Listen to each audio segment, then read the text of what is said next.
পরিষ্কার পরিচ্ছন্ন হচ্ছে ইমানের অঙ্গে। যে যত পরিষ্কার থাকবে আল্লাহ তাকে তত ভালোবাসবে। নোংরা মানুষের জীবন হচ্ছে একবারে ময়লার পরিমাণ। যারা নোংরামি করে থাকবে তাদের উন্নতি তো আসবেই না। ইমানের অঙ্গ হচ্ছে পরিষ্কার। আসসালামু আলাইকুম, সবাই কেমন আছেন? আশা করি সবাই ভালো আছেন। আমি আল্লাহর রহমতে ভালো আছি। প্রতিদিনের মতো নতুন একটি ভিডিও নিয়ে আপনাদের মাঝে হাজির হলাম। আপনি যে একটা জিনিস পরিষ্কার পরিচ্ছন্নভাবে থাকেন, দেখবেন আপনি যদি মাটির ঘরও থাকেন তো কত সুন্দর লাগবে। আর অনেকে দেখেন আপনার অনেক সুন্দর বাসায় থাকে কিন্তু নোংরার মতো থাকে, তাহলে মানুষ ভাববে কি আসলে ওর নোংরা নিয়েই ওর মনে হয় বংশগত সমস্যা। যাক, এখানে বাজারে গিয়েছিল আমি আর আম্মা।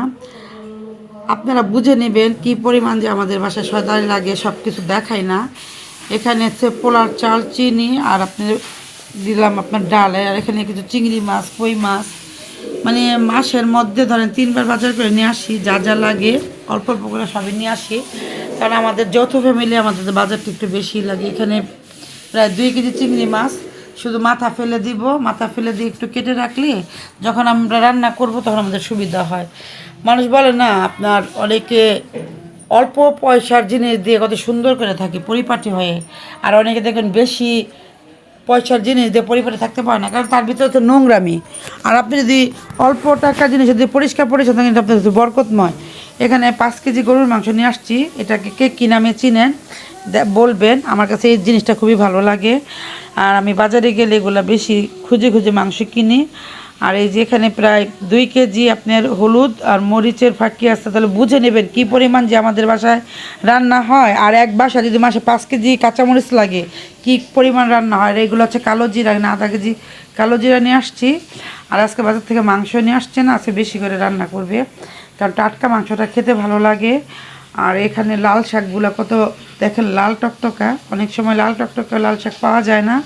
আজকে বাজারে পাইছি, নিয়ে আসছি। আপনার লাল দেখে ঠিকই বাজার থেকে নিয়ে আসি, শাক রান্নার পরে দেখা যায় কি ভাতের মধ্যে কোনো কালার হয় না। আর এখন তো ধরেন ধইনা পাতা খুবই সস্তা, এখানে 20 টাকা ধইনা পাতা অনেকগুলো দিয়ে দিয়েছে।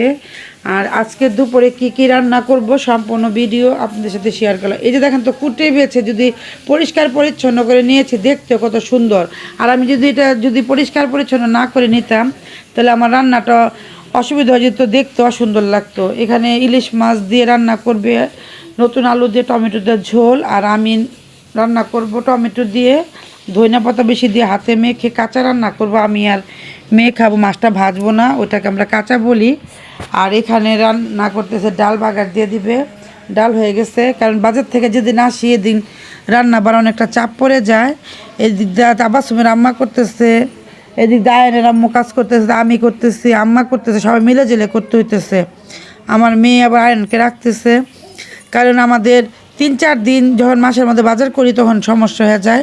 ডেলি তো বাজার করেন আম্মু, আম্মু তো ধরেন মাসে 4বার সবজি কিনে নিয়ে আসে, আর মাছ তরকারি নিয়ে আসি 3বার। যাক, এখানে কপি ভাজি করে নিবে, ফুলকপি ভাজি আর আলুদা করবে। আর এখানে লাউ ভাজি করে দিবে, কারণ এগুলা ধরেন যতটুকু পারছে তাতে করে কেটে বেছে পরিষ্কার করে তাড়াতাড়ি করে রান্না করে নিতে আসছি, কারণ আবার অফিস থেকে খাবারের জন্য চলে আসবে আয়নের আব্বু, তাবাসুমের আব্বু। কারণ তারা দুপুরবেলা অনেক সময় লাঞ্চ খায়। আয়নের আব্বু প্রতিদিনে লাঞ্চ করে যায়, আর তাবাসুমের আব্বু সকালবেলা খাবার নিয়ে যায়। আজকে বাসায় আসবে খাবারের জন্য। এখানে লাউ ভাজি করে নিল। আর এখানে আমি ইলিশ মাছ দিয়ে টমেটো দিয়ে বেশি করে ধনিয়া পাতা দিয়ে হাতে মেখে মাছটা বসাইলাম। কার কার এরকমভাবে মাছ খেতে ভালো লাগে কমেন্টে জানাবেন। আমার কাছে এভাবে ভালো লাগে। আর যেটা মাছ ভাইজা খাবো সেটা খালি মাছটা মচমচা করে ভাত দিয়ে খাবো, ওইটা ভালো লাগে, পোলার সাথে ভালো লাগে।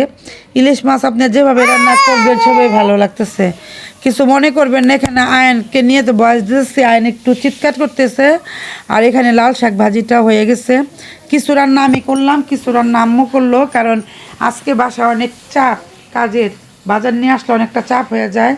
আর আমার আপুরা ভাইয়েরা একটু বুঝে নেবেন, কারণ এটা হচ্ছে আপনার আমার ঘরের মানুষ। যাই হোক, আজকে দুপুরে অনেক কিছু রান্না করলাম, অল্প অল্প করে আপনাদের সাথে শেয়ার করলাম। এখানে আমি গরুর মাংসটা বসানোর জন্য সম্পূর্ণ মশলা কষিয়ে দিলাম। এখন আগে থেকে ধুয়ে রাখা মাংসগুলো দিয়ে ভালো করে নেড়ে চেড়ে নিব। টাটকা মাংস কার কার খেতে ভালো লাগে কমেন্টে জানাবেন। ফ্রিজে রাখলে এক মজা, আর বাজার থেকে নিয়ে আসবেন সেটা হবে আরেক মজা। কারণ সব কিছু দেখবেন, মাছ হোক মাংস হোক, আপনি যদি একদিনে আইনা রান্না করেন সেই জিনিসটা খেতে ভালো লাগে।